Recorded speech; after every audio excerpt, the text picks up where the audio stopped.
పుష్ప 2 మూవీకి తెలంగాణ సర్కార్ benefit షోలకు permission ఇచ్చిన విషయం తెలిసిందే. అయితే ఈ ఘటనలో డిసెంబర్ 4న షాకింగ్ ఘటన చోటు చేసుకుంది.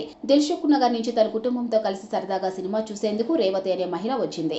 అప్పుడు ఒక్కసారిగా తొక్కిసలాట జరిగింది. ఈ నేపథ్యంలో రేవతి తొక్కిసలాటలో ఊపిరాడగా చనిపోయిన విషయం తెలిసిందే.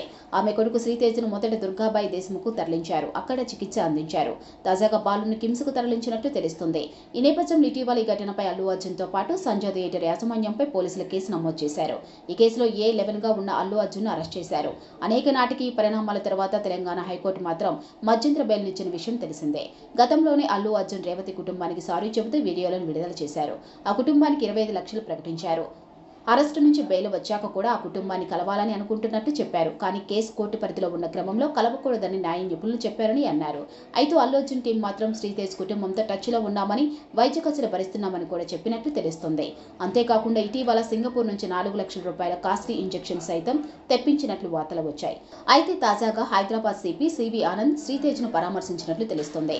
ఆ తర్వాత ఆయన మీడియా సమావేశంలో మాట్లాడారు. శ్రీతేజ్ ఆరోగ్యం కాస్త సీరియస్గా ఉందని, వైద్యులు మాత్రం చాలా తీవ్రంగా కష్టపడుతున్నారని అన్నారు. శ్రీతేజ్ బ్రెయిన్ డ్యామేజ్ అయిందని అన్నారు. బాలుడు ఆసుపత్రి ఖర్చులను రేవంత్ సర్కార్ భరిస్తుందని చెప్పినట్టు తెలుస్తుంది. దీంతో ఒక్కసారిగా ఈ ఘటన వార్తల్లో నిలిచింది.